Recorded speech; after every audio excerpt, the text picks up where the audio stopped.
आखिरकार मुस्लिम देश भारत पे क्यों इतना टूट पड़े हैं।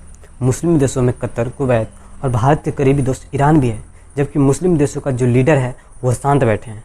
कतर ने तो फ्रंट पे आकर ये कह दिया कि भारत को माफ़ी मांगनी चाहिए और उस पर कार्रवाई करनी चाहिए। क्या हो गया कि इतना? क्या ये कोई पाकिस्तान कर रहा है या चीनी प्रोपेगेंडा है? चलिए जानते हैं। और भारत सरकार ने जो जवाब दिया है इन देशों को, उससे अच्छी तरह समझ में आ गया होगा कि भारत का जो रवैया है कैसा है इन मामलों पे। पहली बार ऐसा देखा जा रहा है कि खाड़ी के कुछ देशों का भारत के खिलाफ इतना रोष बना हुआ है, और ये रोष इतना बढ़ा कि कतर और कुवैत के बाद ईरान जैसे देश ने भी भारतीय राजनयिक को बुलाकर अपनी नाराज़गी जाहिर की। ऐसे दुर्लभ समय में ही देखा जाता है कि भारत के राजनयिक को बुलाकर नाराज़गी जाहिर करे।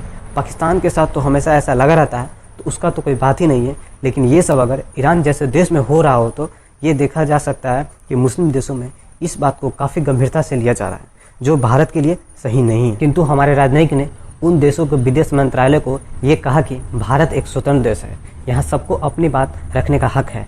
ये उनका व्यक्तिगत विचार है और इस ट्वीट को भारत सरकार के विचार के साथ जोड़कर नहीं देखा जाए। भारत सभी धर्मों का सम्मान करता है और ये बयान भारत सरकार ने नहीं दिया और न ही भारत सरकार से जुड़े हुए लोग थे, इसलिए ऐसे मामलों में भारत सरकार को दोषी देना बेवकूफ़ी है।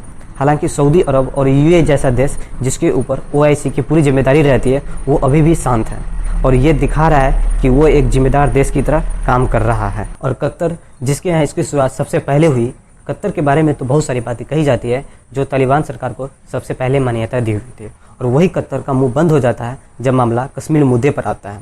और कतर वही देश है जिसने एमएफ हुसैन को सपोर्ट किया सो किया अपने यहाँ की नागरिकता तक दे दी थी। एमएफ हुसैन वो शख्स था जिसने हिंदी देवी देवताओं का न्यूड पेंटिंग बनाया था और उस समय काफ़ी बवाल भी मचा हुआ था। कतर के लिए जब अपने पर बात आती है तो ये सब बातें नॉर्मल हो जाती हैं। अब मामला क्या है, किसकी वजह से इतनी बवाल खड़ा हुआ है? तो बीजेपी के दो नेता जिसकी वजह से जिनके बयानों से जिन्होंने पैगंबर मोहम्मद पर कुछ ऐसा बयान दे दिए थे जिनके बाद ये सारा बवाल मचा हुआ है। और ये बवाल बढ़ा कम, लेकिन पाकिस्तानी प्रोपेगेंडा ने सोशल मीडिया पर इसे उछाला ज़्यादा। अब इस पे भारत सरकार ने भी तगड़ा जवाब दे दिया है कि इस प्रकार के बयान कोई भारत सरकार के उच्चायुक्त अधिकारी या कोई पहले से पद पर है उसने नहीं दिया है, बल्कि एक नेता ने दिया है और ये उनका व्यक्तिगत मामला है। इससे तो ये साफ साफ समझ में आ गया कि भारत सरकार तो झुकने के मूड में नहीं है, बल्कि आर पार के मूड में है।